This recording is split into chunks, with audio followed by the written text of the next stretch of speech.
Hello everyone again. So my family just finished their soup and said, what's for dessert?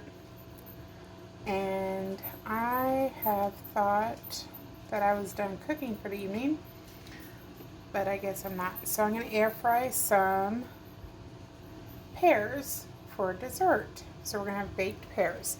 First I'm going to sprinkle some cinnamon over my pears.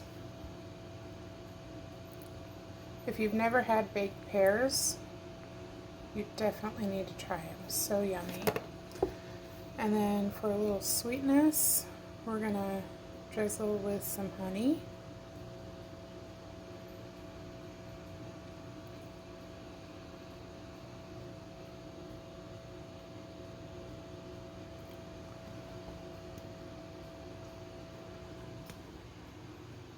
And then I'm going to top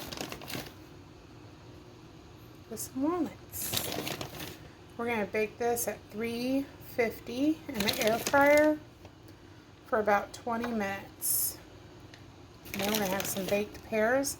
You can top it with some vanilla ice cream or some plain yogurt and a little bit more honey if you like.